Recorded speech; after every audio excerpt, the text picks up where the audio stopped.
ఎలా ఉందన్న UI movie? UI cinema అయితే చాలా కొత్తగా అనిపించింది. ఒక డిఫరెంట్ కాన్సెప్ట్, ఒక డిఫరెంట్ స్క్రీన్ ప్లేతో మొత్తం ఒక ఉపేంద్ర గారిని ఈ సినిమాని ఎలాగుండో అలాగే తీసాడు. అంటే ఒక ఎలివేషన్ అనో, ఒక ఇంటర్వెల్ ట్విస్ట్ అనో, క్లైమాక్స్ అని కాదు సినిమాకి, ఒక రియాలిటీ. ఒక సినిమాని సినిమాలాగా తీసేసి జనాల మీద వదిలేడు.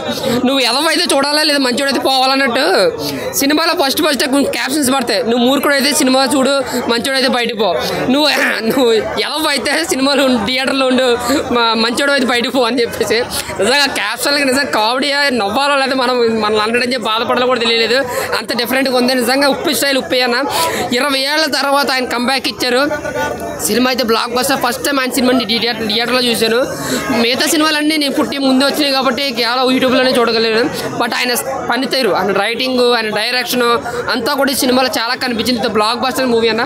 ఫస్ట్ 2 నిమిషాలు ఎవరికి అర్థం కాదు. సినిమా తర నుంచి బిల్డప్ అవుతుంది.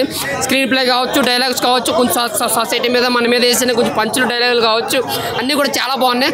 ఆ క్లైమాక్స్లో కూడా ఒక డైలాగ్ ఉంటుంది ఏంటి, నువ్వేమైనా తోపు అని చెప్పి నీ సినిమా చూడడానికి వచ్చారంటే నీ సినిమాలో 4 డైలాగులు 4 పాటలు కొంచెం కొత్తగా ఉంటాయి కాబట్టి వస్తారు జనం అని చెప్పి డైలాగులు ఉంటాయి అనమాట.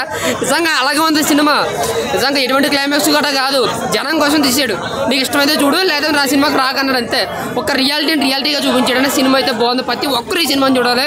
ఎందుకంటే మిగతా సినిమాలు బాగుందా, హిట్ ఫ్లాప్లు ఉంటాయి, బట్ దానికి హిట్ కాదు ఫ్లాప్ కాదు. సినిమాని ప్రతి ఒక్కరు ఖచ్చితంగా చూడాల్సింది. ఇది ఒక డిఫరెంట్ సినిమా. ఏదైనా